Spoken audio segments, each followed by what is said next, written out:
What is going on, everybody? Welcome back to the Crypto Novice, your number one source for everything in the world of cryptocurrency news. Before we get into today's video, I just want to say that I am not a financial advisor. This is not financial advice.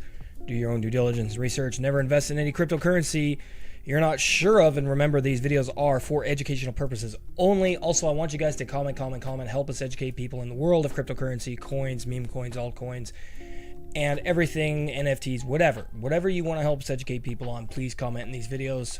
So today we're talking about Ethereum with a zero-layer power but could still blow.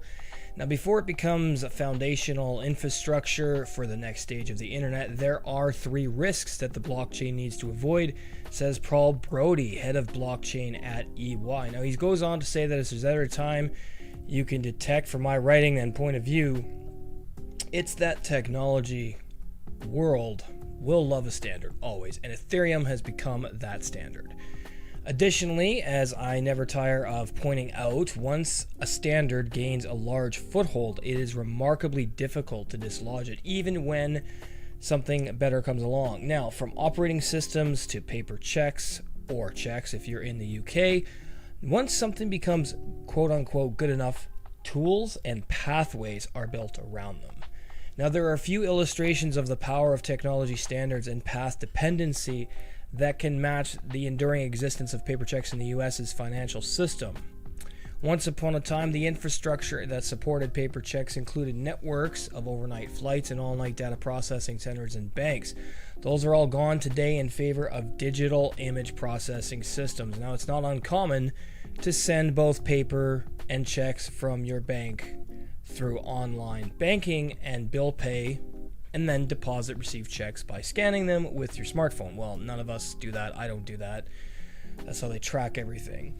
The absurdity of going from digital to analog to digital to close the loop of payment made between 2 entirely digital banking systems is truly testament to the power of path dependency. If you're new to the channel, hit the subscribe button down below.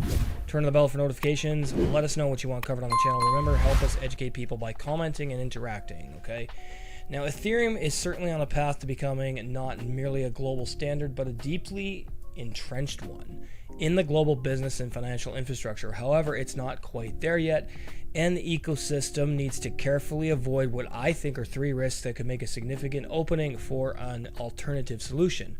All of these involve negotiating a middle path between extremes. So we need to avoid centralization. I've talked about this on the channel, and the most important and urgent path of Ethereum is to avoid either excessive centralization or decentralization. Well, I don't agree. I think we need complete decentralization.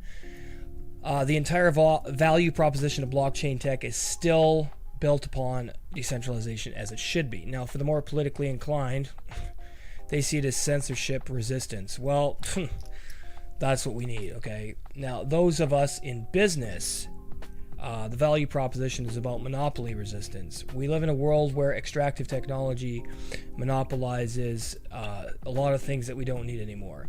The current risks posed to Ethereum by immensely powerful staking systems are a case in point. Even well-mentioned entities that inadvertently develop immense power and represent a single point of failure and can morph into forces that can tilt the ecosystem into one direction or another.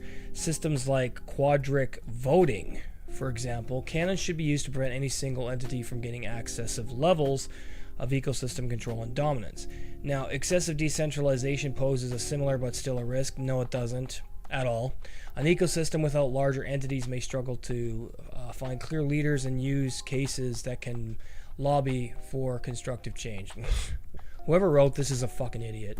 Reasonable people are the key more than any technology or strategy.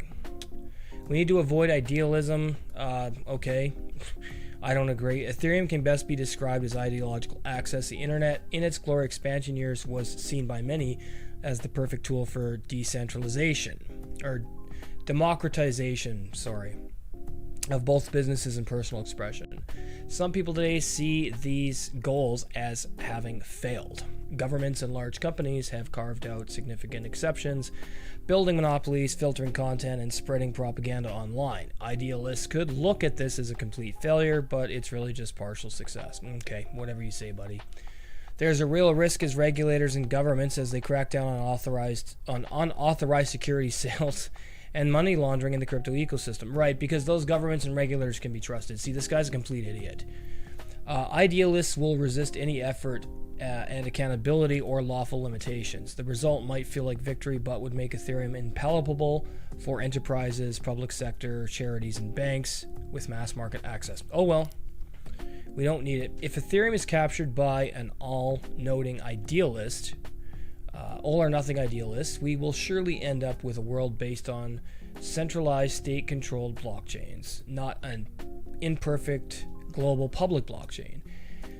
The internet we have today is a far cry from the global, borderless, free enterprise and free speech ecosystem I once hoped we'd have. But I would take it any day over a patchwork of tightly regulated private or government networks. The same goes for Ethereum.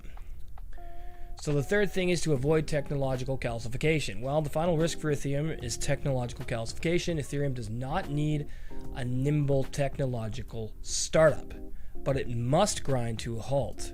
Or it must not grind to a halt either.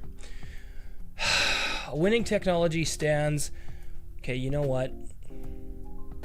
Winning technology standards are never the best available technology. I dare someone to tell me that the desktop operating systems we use today represent the best possible experience human ingenuity can come up with. So go ahead and at me. At P. Brody. Yeah, no one wants to. Indeed, I like to think that... Indeed, I like to joke that we know certainly that once upon a time someone came up with something better than the wheel. We'll never know what it is, but we can be sure it's true because of all ground transportation based on wheels today. Seriously, I think this is very funny, and I don't know why nobody laughs at this joke. So while Ethereum and technology standards like desktop operation systems doesn't need to be the best of all possible experiences, it cannot stand still. Technology standards that survive are the ones that adapt. Maybe not quickly, but they adapt nonetheless. Well, that's going to do it for this quick video here on the channel. Like, comment, subscribe. As I said, I don't agree with everything this clown says, but, you know, whatever. Maybe if some of you do, let us know in the comments what you think of this. Help us educate people, and we'll see you.